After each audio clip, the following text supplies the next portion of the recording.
कहानी की शुरुआत में हम अपने मेन कैरेक्टर रैन को देखते हैं, जो कि अपने दोस्त से फाइट कर रहा होता है। वो दोनों स्कूल के छत पर लड़ रहे होते हैं और काफी देर लड़ने के बाद वो दोनों बहुत ही थक जाते हैं। रैन अपने दोस्त से पूछते हैं कि तुम सब कुछ डिस्ट्रॉय क्यों करना चाहते हो, जिस पर उसका दोस्त उसको बताता है कि ऐसा करने में मुझे बहुत ही मजा आता है। उसके बाद रैन हॉस्पिटल से डिस्चार्ज होकर जा रहा होता है और रिसेप्शनिस्ट रैन से उसके दोस्त के बारे में पूछती है, जिस पर रैन उससे कहता है कि तुम मेरे डिस्चार्ज के बारे में उसको कुछ भी मत बताना। और इतना कहने के बाद वो वहाँ से जाने लगता है। रैन अपने आसपास देखता है और उसको याद आता है कि क्रिसमस का सीजन आ चुका है और वो सोचने लगता है कि पिछले सीजन मैंने क्या किया था।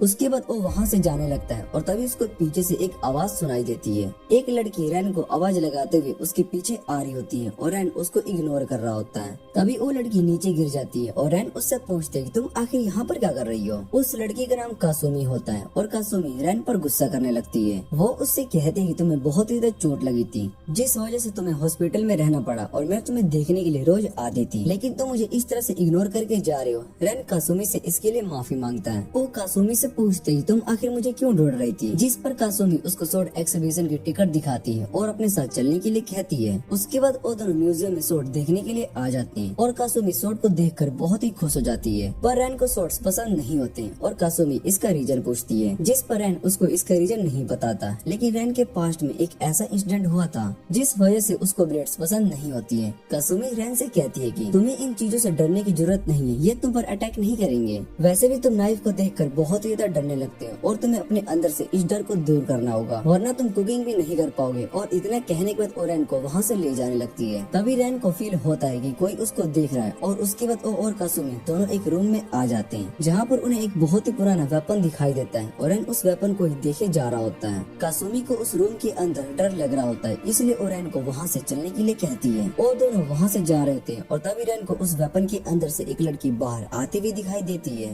रैन उसको देखकर बहुत ही हैरान हो जाता है और वो लड़की रैन के पास आकर उससे कहती कि मैं तुम्हारा ही वेट कर रही थी। जो सुनकर रैन को कुछ भी समझ में नहीं आता है और वो बहुत ही ज्यादा घबरा रहा होता है। घर आने के बाद कासुमी रैन से माफी मांगती है और उससे कहती है कि मुझे शायद से तुम्हें अपने साथ म्यूजियम चलने के लिए नहीं कहना चाहिए था, तुम अभी हॉस्पिटल से डिस्चार्ज हुए थे। जिस पर रैन उससे कहता है कि इसमें तुम्हारी कोई भी गलती नहीं है। कासुमी रैन से कहती है कि कल हम दोनों साथ में स्कूल चलेंगे और इतना कहने के बाद वो वहाँ से जा रही होती है। तभी रैन उससे कहता है कि तुम मेरे रूम में नॉक करके आया करो, पर कासुमी मना कर देती है। वो कहती है कि हमने अपने रूम की दीवार पर होल इसलिए बनाया है ताकि हम एक दूसरे की मदद करने के लिए आ सके। सीरो के रूम में भी होल बना हुआ होता है और रैन कासुमी से कहता है कि सीरो अब जा चुका है। कासुमी उसकी बात पर विश्वास नहीं करती और कहती कि सीरो वापस जरूर आएगा। और इतना कहने के बाद उस होल से अपने रूम में चली जाती है। उसके बाद रैन को एक इल्यूजन दिखाई देता है, जहाँ पर उस लड़की को देखता है और बाद में रैन को पकड़ कर लेकर जाया जा रहा होता है, जहाँ पर उसका सर काट दिया जाता है। और ये देखने के बाद रैन बहुत ही डर जाता है और बाद में उसको पता चलता है कि वो तो बस एक सपना देख रहा था। कासुमी रैन के पास आती है और उससे पूछती है क्या तुम्हें फिर से नाइटमेयर आया है, और रैन बताता है कि वो एक बहुत ही बुरा सपना देख रहा था। फिर रैन स्कूल आता है और स्कूल में वो सभी स्टूडेंट्स एक मर्डर को लेकर बात कर रहे होते हैं। एक स्टूडेंट का मर्डर हो चुका होता है और पुलिस उसको लेकर इन्वेस्टिगेट कर रही होती है। और फिर कासुमी रैन के पास आती है और उसको अपने साथ लंच करने के लिए कहती है, लेकिन रैन उसको मना करके चला जाता है और वो स्कूल के छत पर आता है, जहाँ पर उसके सीनियर बैठ कर लंच कर रही होती है। उसका नाम रिया होता है और वो रैन से कहती है कि मुझे ठंड लग रही है, क्या तुम मुझे अपना जैकेट दे सकते हो। जो सुनने के बाद रैन रिया को अपना जैकेट दे देता है और बदले में रिया रैन को सैंडविच ऑफर कर रही होती है, पर रैन मना कर देता है। रिया रैन से कहती है कि तुम हॉस्पिटल से डिस्चार्ज हो गए हो, मुझे इस बात की बहुत ही खुशी है, लेकिन सीरो के बारे में सुनकर बहुत ही बुरा लगा। जिस पर रैन उससे कहता है कि उसने स्कूल ड्रॉप कर दिया और मैं उससे इस डिसीजन के लिए बहुत ही ज्यादा गुस्सा हूँ। रिया रैन से कहती है कि तुम बाद में उससे जरूर मिलोगे और वो रैन को बताती है कि मैंने और इजा दोनों ने उस डेड बॉडी को रात में देखा था। पुलिस ने हमसे उस मर्डर के बारे में भी बहुत ही कुछ सवाल पूछे।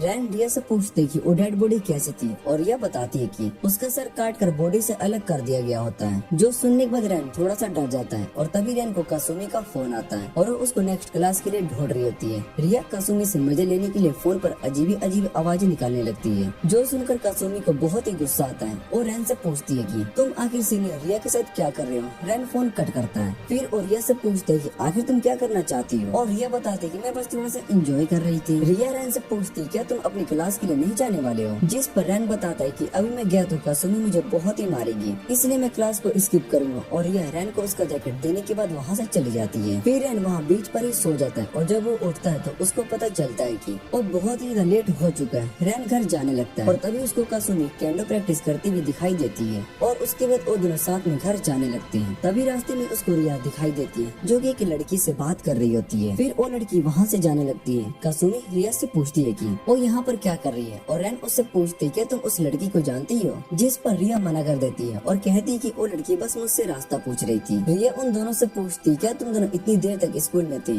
और कासुमी बताती है कि मुझे रैन की वजह से लेट हो गया। फिर उन दोनों में बहस होने लगती है और रैन सोचने लगता है कि सीरो के जाने के बाद में मेरी लाइफ में कुछ चेंज नहीं आया, सब कुछ वैसा का वैसा ही चल रहा है। और दूसरी तरफ हम उस लड़की को देखते हैं, वो कहती है कि अब हमारा प्लान शुरू होने वाला है। उसके बाद हम बहुत ही सारे बर्ड्स को देखते हैं और दूसरी तरफ ब्रिज पर कुछ लोगों को देखते हैं। वो सभी आपस में बात कर रहे होते हैं कि अब हम इस जगह और यहाँ के सभी लोगों को खत्म कर देंगे। अगले दिन रैन स्कूल की छत पर बैठा होता है, फोन को देख रहा होता है जिसमें मर्डर के न्यूज आ रहे होते हैं। कुछ देर के बाद वहाँ पर रिया और कासुमी आते हैं। कासुमी रैन पर गुस्सा हो रही होती है और उससे कहते हैं तुम फिर से क्लास अटेंड नहीं कर रहे हो। उसके बाद शाम को कासुमी और रैन दोनों साथ में घर जा रहे होते हैं और तभी रास्ते में उन्हें एक आदमी मिलता है। वो उन दोनों से चर्च का रास्ता पूछ रहा होता है और उसके बाद वो दोनों उस आदमी को अपने साथ चर्च लेकर जाते हैं। वो आदमी उन्हें अपना नाम तारीफा बताता है और कहता है कि मैं 10 साल के बाद इस शहर में आया हूँ और ये शहर पूरी तरीके से चेंज हो चुका है। कासुमी उनसे पूछती क्या आप रिया के रिलेटिव है, जिस पर तारीफा बताता है कि असल में रिया को मैंने अडॉप्ट किया था, मैंने ही उसका नाम रिया रखा था। और ये सब सुनने के बाद कासुमी तारीफा से कहती है कि इसका मतलब आप रिया के फादर हुए। ये सुनने के बाद वो और भी ज्यादा खुश हो जाते हैं और तभी रिया उनकी बातें सुन लेती है। फिर रिया की बड़ी बहन रिया सभी को अंदर बुलाती है और डिनर करने के बाद रैन और कासुमी वापस घर जा रहे होते हैं। रिया रैन से कहते हैं कि तुम्हें रिया का बर्थडे तो याद होगा और रैन रिया से कहता है कि वो उसके लिए गिफ्ट लेकर आएगा। जो सुन रिया रैन से कहती क्या तुम मुझसे शादी करोगे। ये सुनकर तारीफा और रिया दोनों बहुत ही हैरान हो जाते हैं। फिर तारीफा रैन से पूछते हैं क्या तुम इसी शहर में पैदा हुए थे,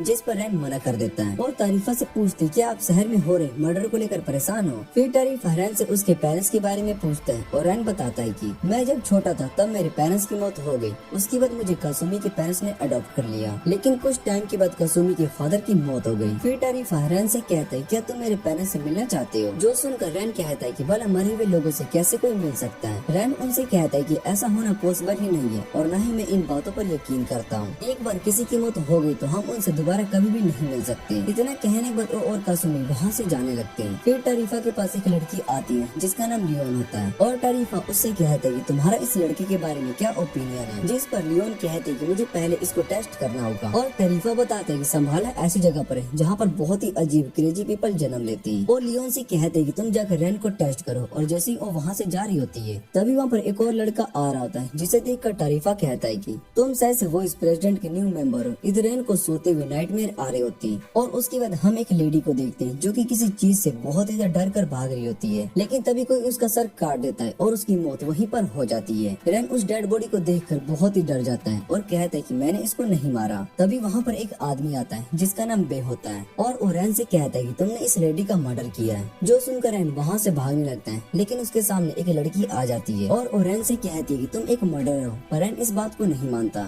जो सुनकर वो दोनों उसको मानने लगते हैं और रैन से कहते हैं कि अगर तुमने ये कन्फेस नहीं किया कि ये मर्डर तुमने किया है तो हम तुम्हें मार देंगे। उसके बाद बे रैन को किक मारता है जिससे कि वो वेंडिंग मशीन में जाकर टकरा जाता है। इधर बे अपने साथ मारिया से कह रहा होता है कि हमें इस लड़के को मार देना चाहिए और मारिया उससे कहती है तुम इसके सर को मत काटना, मैं बाद में इसके सर के साथ खेलने वाली। और रैन को कुछ भी समझ में नहीं आ रहा होता है कि ये दोनों असल में कौन है। तभी बे रैन पर अटैक कर देता है, लेकिन रैन को कुछ भी दिखाई नहीं देता। उसकी बॉडी अपने आप रिफ्लेक्स करके अटैक से बच जाती है। इधर मारिया बे से कहती है तुम इस लड़की को जल्दी से मार दो और बाद में हम चर्च जाके इसके बाकी सभी दोस्तों को भी मार देंगे। ये सुनने के बाद रैन को गुस्सा आ जाता है और वो सीधा मारिया पर अटैक करने के लिए जा रहा होता है, लेकिन बे उसके अटैक को रोक देता है और रैन को फाइट के लिए चैलेंज करता है और उससे कहता है कि मैं इस फाइट को बस अपना एक हाथ से करूंगा। तुम कोई भी वेपन का यूज कर सकते हो, लेकिन अगर तुम मुझे फाइट में इम्प्रेस नहीं कर पाए तो मैं तुम्हें मारने के बाद इस शहर को खत्म कर दूंगा। और रैन से उसका नाम पूछता है, लेकिन रैन उसको अपना नाम ही नहीं बताता और सीधा उसके सर पर एक किक मारता है, लेकिन उसको कुछ भी नहीं होता। और ये देखकर वो बहुत ही ज्यादा डर जाता है। उसके बाद भी अपने डीमन पावर्स का यूज करने लगता है। रैन को कुछ भी समझ में नहीं आ रहा होता है कि अब मुझे क्या करना चाहिए और वो सोचे जा रहा होता है क्या मैं यहीं पर मर जाऊंगा। तभी रैन को एक इल्यूजन दिखाई दिखाई देता है जिसमें एक लड़का लड़की से कह रहा होता है कि मैं तुम्हें प्रोटेक्ट करूंगा। जैसे ही वे रैन पर अटैक करने वाला होता है कि तभी वहाँ पर लियोन आ जाती है और वो बे से पूछती है तुम आखिर क्या कर रहे हो, जिस पर बे बताता है कि मैं इस लड़की को टेस्ट कर रहा हूँ, अगर ये हार जाता है तो इसका मतलब कि हमें इसकी कोई जरूरत नहीं है। लियोन उससे कहती है कि रैन ने टेस्ट को पास कर लिया, तुम्हारे अटैक्स के बाद भी बच गया, इसलिए तुम्हें अब इससे फाइट करने की कोई जरूरत नहीं है। और बे लियोन की बात मान लेता है। वो लियोन पर गुस्सा कर रहा होता है और वो कहता है कि तुम्हें अभी ज्वाइन किए हुए ज्यादा टाइम भी नहीं हुआ है और तुम फिर भी मुझे ऑर्डर दे रही हो, जिस पर लियोन बताती है कि इससे आगे सब कुछ मुझे हैंडल करने के लिए कहा गया है। मारिया रैन के पास आती है और उससे कहती है कि हमें इस फाइट को यहीं पर रोकना पड़ेगा, लेकिन अगली बार हम दोबारा से फाइट करेंगे। इतना कहने के बाद वो अपनी मैजिक का यूज करके रैन को बेहोश कर देती है और रैन को होश आता है तो वो खुद को पार्क में देखता है। रैन को समझ में नहीं आ रहा होता कि क्या अभी उसके साथ जो हुआ था वो सब एक ड्रीम था। उसके बाद कसुमी रैन को चेक करती है और उसको पता चलता है कि रैन बीमार है और रैन से कहती है कि तुम्हें आज घर पर ही रहकर रेस्ट करना चाहिए, और रैन मना कर देता है और कहता है कि मैं आज स्कूल जाऊंगा। और स्कूल में रैन रिया से मिलता है। रिया रैन से कहती है कि तुम्हें थोड़ा सा केयरफुल रहना होगा। और उसके बाद रैन स्कूल में मारिया और लियोन दोनों को देखकर बहुत ही हैरान हो जाता है। मारिया रैन से कहती है तुम और कसुमी अब हमारे न्यू क्लासमेट होने वाले हो, इसलिए हमें आपस में दोस्ती कर लेनी चाहिए। उसके बाद रैन मारिया से पूछते है तुम वाला इस शहर में क्यों आई हो और तुम्हारा मकसद क्या है। जो सुनकर मारिया रैन से कहती है कि अगर तुम्हें हमारे प्लान के बारे में पता चल गया तो तुम शायद से वापस नहीं आ पाओगे, लेकिन अभी तुम्हें लेकर कुछ भी शोर नहीं है, इसलिए तुम अपनी लाइफ को जितना एंजॉय कर सकते हो कर लो। उसके बाद तुम्हारी लाइफ बहुत ही मुश्किल में होने वाली है। और रैन को बताते कि हम सालों से अपने मकसद को पूरा करने की कोशिश कर रहे हैं और बहुत ही सालों के बाद अब हमारा मकसद पूरा होने वाला है, इसलिए हमें इस शहर के लोगों से कोई फर्क नहीं पड़ता। अगर हमें इन्हें मारना भी पड़ा तो हम इन सभी को मार देंगे। जो सुनकर रैन को बहुत ही गुस्सा आता है और वो मारिया से कहता है कि अगर तुमने मेरे दोस्तों को नुकसान पहुंचाने की कोशिश भी की। तभी मारिया उसके पास आ जाती है और उससे पूछती तुम आखिर क्या कर लोगे। मैं चाहूँ तो 1 सेकंड के अंदर इस पूरे स्कूल को खत्म कर सकती हूँ। और रैन को अपनी पावर दिखाती है, जो देख कर रैन बहुत ही हैरान हो जाता है। और उसके बाद रैन कसुमी के पास आता है। वो कसुमी से पूछते तुम केंडो प्रैक्टिस क्यों नहीं गई, जिस पर वो बताते कि स्कूल ने मर्डर इंस्टीट्यूट की वजह से सभी क्लब एक्टिविटीज को बंद कर दिया है। ये सुनने के बाद रैन कसुमी से कहता है तुम मेरे साथ केंडो प्रैक्टिस करने चलो और उसके बाद हम दोनों साथ में घर चलेंगे। फिर वो दोनों वहाँ से जाने लगते हैं और उनके जाने के बाद ही वो टेबल बीच से टूट जाता है जिस पर कसुमी बैठी होती है। उसके बाद कसुमी केंडो की प्रैक्टिस कर रही होती है और इधर रैन को वापस से इल्यूजन दिखाई देता है जिसमें वो एक लड़के को देखता है और वो लड़का घोड़े से बात कर रहा होता है। फिर उसको होश आता है, वो कसुमी के पास आता है और इधर कसुमी केंडो प्रैक्टिस करते टाइम केंडो स्टिक और डोल को ही तोड़ देता है। जब रैन ये देखता है तो वो सीधा कसुमी के पास आता है और उससे कहता है कि तुम्हें डरने की जरूरत नहीं है, मैं सब कुछ साफ कर दूंगा। और उसके बाद वो दोनों साथ में घर जा रहे होते हैं। रास्ते में उन्हें कुछ बच्चे दिखाई देते हैं जो कि साथ में घर जा रहे होते हैं। उन्हें देखने के बाद रैन कसुमी से कहता है कि इन्हें देखकर हमें अपना बचपन याद आ गया, मैं सिरो और तुम तीनों साथ में इसी तरह से स्कूल के घर पर जाते थे। और उसके बाद कसुमी रैन को अपने फन फेयर में ले जाती है। उसके बाद कसुमी रैन को एक नेकलेस देती है और उससे कहती है कि मुझे पता है कि तुम सिरो को लेकर परेशान रहते हो, इसलिए मैं चाहती हूँ कि तुम अपनी परेशानी मेरे साथ शेयर करो। और तभी रैन को दोबारा से वो विजन दिखाई देने लगता है जहाँ पर वो गॉडेस उस लड़के को नेकलेस दे रही होती है। और उसके बाद हम देखते हैं कि ब्रिज पर एक ब्लास्ट होता है। इधर हम फादर टरीफा को देखते हैं और लियोन कार्ल के रैली के बारे में बताते हैं और कहते हैं कि कार्ल के रैलिक्स की पावर अब एक्टिवेट हो चुकी है, इसलिए तुम्हें इस रैलिक्स की पावर्स को अच्छे से समझना होगा। और रिसेंट में हुए जितने भी मर्डर्स हुए वो सब विषय से इन्हीं सब से रिलेटेड है। लियोन बताते हैं कि वो इन सब पर अच्छे से रिसर्च करेंगे जिससे कि उन्हें फ्यूचर में कोई भी प्रॉब्लम ना आ सके।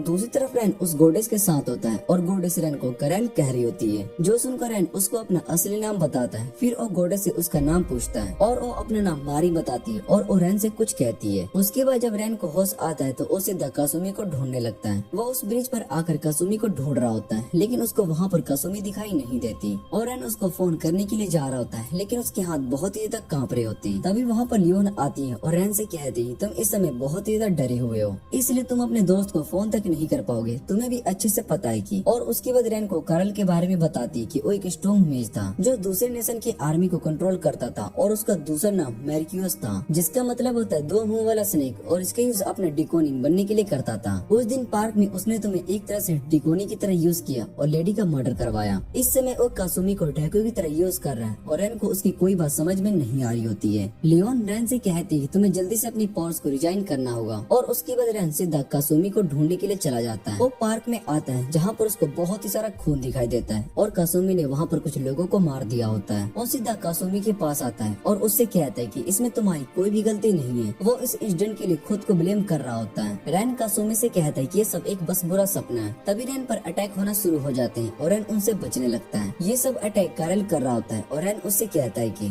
तुम अब मेरे डिवाइन ओपेरा में ट्रैप हो चुके हो, यहाँ से बचना तुम्हारे लिए पॉसिबल नहीं है। और जैसे रैन उसके अटैक को ब्लॉक करने के लिए जा रहा होता है तभी उसका हाथ कट जाता है और फिर रैन कासुमी को होश में लाने के लिए उससे बात करने लगता है। उसकी ये ट्रिक काम करती है और कासुमी होश में आ जाता है। रैन से कहती है कि मैं बस तुम्हारी मदद करने की कोशिश कर रही थी। रैन उससे माफी मांगता है और उससे कहता है कि मैं सिर्फ अपने बारे में ही सोच रहा था, जिस वजह से तुम्हें बहुत ही प्रॉब्लम हुई, लेकिन अब से मैं ऐसा कुछ भी नहीं करने वाला हूँ। और ये सब सुनने के बाद कासुमी बेहोश हो जाती है। दूसरी तरफ ओरेली की पावर्स चली जाती है और फादर टफारिया ये देखकर बहुत ही खुश हो जाते हैं कि सालों बाद उन सभी का मकसद पूरा होने के लिए जा रहा है। तभी वहाँ पर एक और आदमी आ जाता है और टफारिया से कहता है कि फर्स्ट स्वास्तिका ओपन हो चुका और अब बस बाकी के 7 बचे हुए। वो उस आदमी से कहते हैं कि मैंने तुम्हें जो इन्वेस्टिगेट करने के लिए कहा था वो कैसा चल रहा है, जिस पर वो आदमी बताता है कि हमारा प्लान अच्छे से वर्क कर रहा है। और ये सुनने के बाद फादर टफारिया बहुत ही खुश हो जाते हैं। वो कहते हैं कि वो इस प्रेसिडेंट सच में बहुत ही इंसेन है। वो अब डेविल से लड़ने का डिसीजन ले रहे हैं। टफारिया कहता है कि अब हमें अपने नेक्स्ट मूव की ओर चलना चाहिए। और दूसरी तरफ कासुमी सो रही होती है।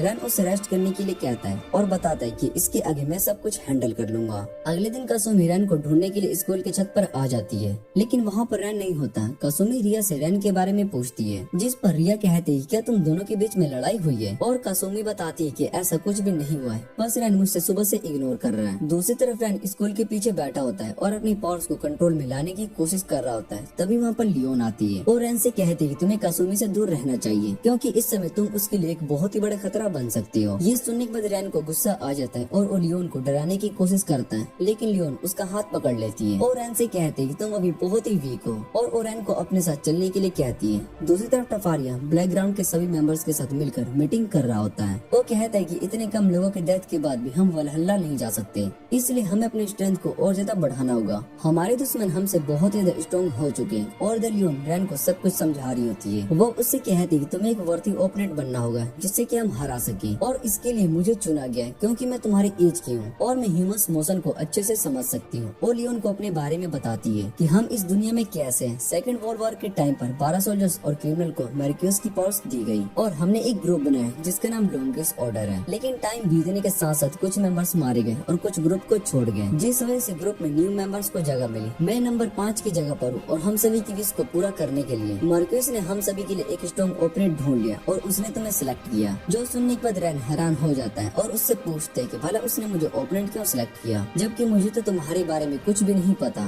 और लियोन उससे कहती है कि अगर तुम इन सब से कंफर्टेबल हो तो तुम मर्क्यूस को हटा सकती हो, लेकिन हमारे पास तुम्हें हराने के अलावा और कोई भी चॉइस नहीं है। उसके बाद रैन को बताते है कि मर्क्यूस ने हमें ऐसे वेपन दिए जिसमें कर्स एनर्जी होती है और उसको हम रैलिक कहते हैं। रैलिक ह्यूमन सोल को कंज्यूम करके हमें स्ट्रॉन्ग बनाते हैं। जिसने सबसे ज्यादा ह्यूमन सोल को कलेक्ट किया होगा वो सबसे स्ट्रॉन्ग होगा और तुम भी उनमें से एक बन चुके हो। अभी तुम बिगिनर लेवल पर हो, लेकिन समय और एक्सपीरियंस के साथ तुम और भी स्ट्रॉन्ग बनते जाओगे। उसके बाद रैन को सभी लेवल के बारे में एक्सप्लेन करती है। सबसे नीचे एक्टिविटी लेवल है जिस पर अभी इस समय रैन है। उसके बाद क्रिएशन और फॉर्मेशन और सबसे ऊपर इमोशनल लेवल होता है जहाँ पर अभी तक कोई भी नहीं पहुँच सका। तुम्हें अपने रैली को फिजिकल फॉर्म में लाने के लिए फॉर्मेशन तक जाना होगा। अगर तुम ऐसा नहीं कर पाए तो तुम सर्वाइव नहीं कर पाओगे। लियोन रैन से कहते हैं कि मैं तुम्हें सभी बेसिक सिखाने वाली हूँ। और उसके बाद रैन अपनी पावर का यूज करने की कोशिश करता है। वो अपनी पावर से कैन को काट देता है और उसके बाद कासुमी रैन के पास आती है और उससे पूछती है तुम भला मुझे अवॉइड क्यों कर रहे हो, यहाँ तक कि तुमने रूम के होल्ड को भी बंद कर दिया। और तभी वहाँ पर लियोन और मारिया आ जाते हैं। मारिया उन दोनों का मजाक उड़ा रही होती है और तभी रैन लियोन के पास आता है और कहता है कि मैं लियोन को डेट कर रहा हूँ। ये सुनकर सभी बहुत ही हैरान हो जाते हैं। रैन कासुमी से कहता है कि लियोन को अच्छा नहीं लगता कि तुम मेरे इतना ज्यादा क्लोज रहती हो, इसलिए मैं तुम्हें अवॉइड कर रहा हूँ। और कासुमी सारी बात समझ जाती है। उसके बाद वो वहाँ से जाने लगती है।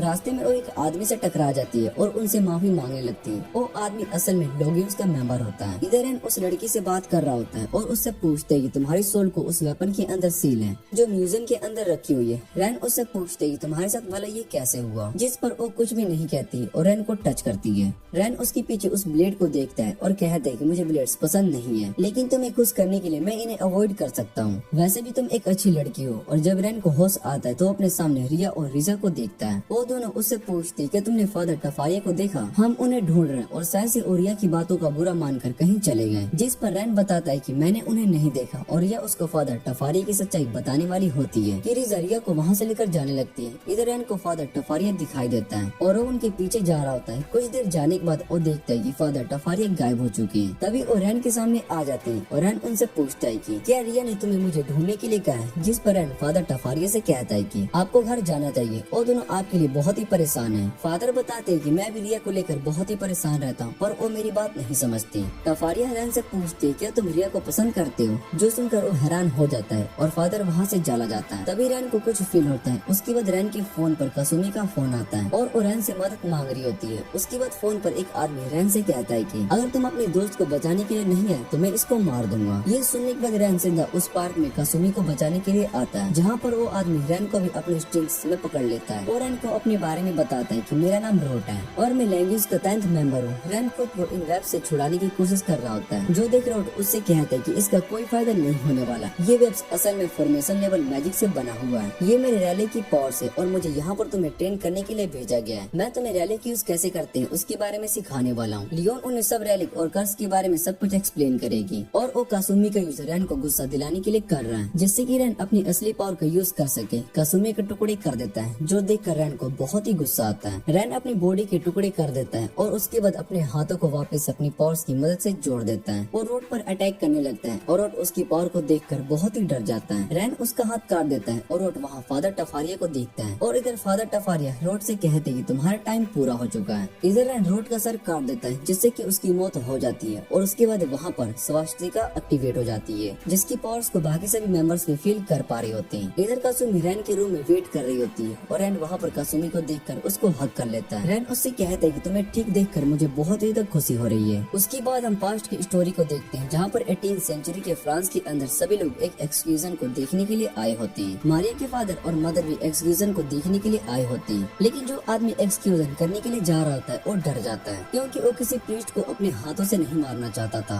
ये सुनने के बाद सभी लोग सोच रहे होते हैं कि अब एक्सक्यूजन कौन करेगा। इधर मारिया के मॉम अपने हस्बैंड से कहती कि आपको जाकर एक्सक्यूजन करना चाहिए, इससे हमारे आने वाले बच्चों को भी आप पर प्राउड होगा। मारिया के फादर कहते कि इस एक्सक्यूजन को पूरा करेंगे और वो सब ये सुनकर बहुत ही खुश हो जाते हैं। फिर वो सीधा जाकर उस प्रीस्ट का सर काट देते हैं और उसके बाद मारिया का जन्म होता है। मारिया का पहला वर्ड ब्लड होता है, जो सुनकर उसके पेरेंट्स बहुत ही डर जाते हैं। पूरे टाउन में सभी मारिया से हेट करने लगते हैं और जैसे ही एक बच्चा उसको टच करने के लिए जाता है उसका सर कट जाता है। ये देखकर सभी लोग बहुत ही हैरान हो जाते हैं और इस तरह से मारिया ने बहुत ही सारे लोगों को मारना शुरू कर दिया, जिसके बाद सभी लोग मारिया को एक्सक्यूट करने के लिए उस जगह पर आते हैं और वहाँ कारल पहली बार मारिया को देखता है। फिर मारिया को मार दिया जाता है और कारल उसकी सोल से कहता है कि मैं तुम्हें आजाद करवा कर रहूंगा। जब रैन को होश आता है तो उसको पता चलता है कि अपने सपने में मारिया के पास्ट को देख रहा था। रैन सोच रहा होता है क्या मारिया अब भी जिंदा हो सकती है और तभी अपने साइड में मारिया को देखकर बहुत ही हैरान हो जाता है और जोर से चिल्लाता है। उसकी आवाज सुनकर कासुमी रूम में आती है और रैन को किसी और लड़की के साथ सोते हुए देखकर उस पर गुस्सा होने लगती है। वो रैन से कहती है कि तुम लियोन को डेट कर रहे हो और किसी और लड़के के साथ भी रिलेशनशिप में हो, ये तो बहुत ही गलत बात है।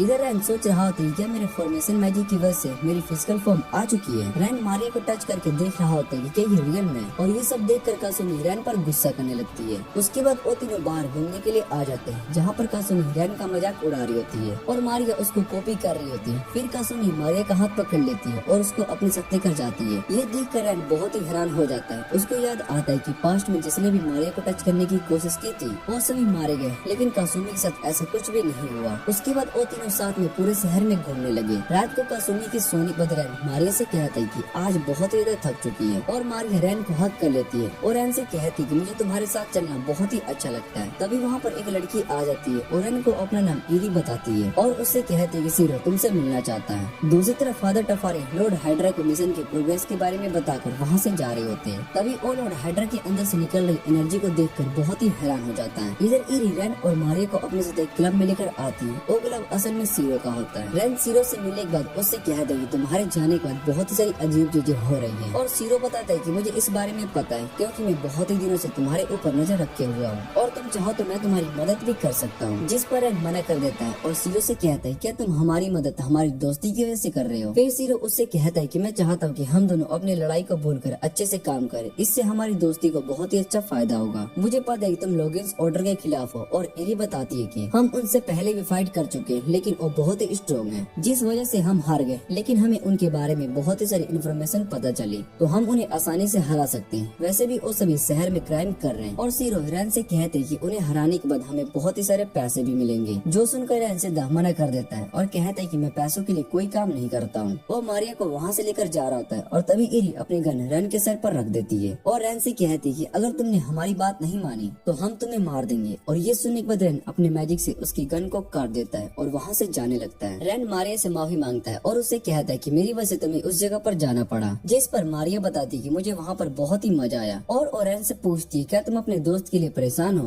रैन बताता है कि मैं और सीरो असल में पार्टनर्स थे और हम दोनों साथ में सभी काम करते थे। हमने आपस में प्रॉमिस किया था कि हम दोनों एक दूसरे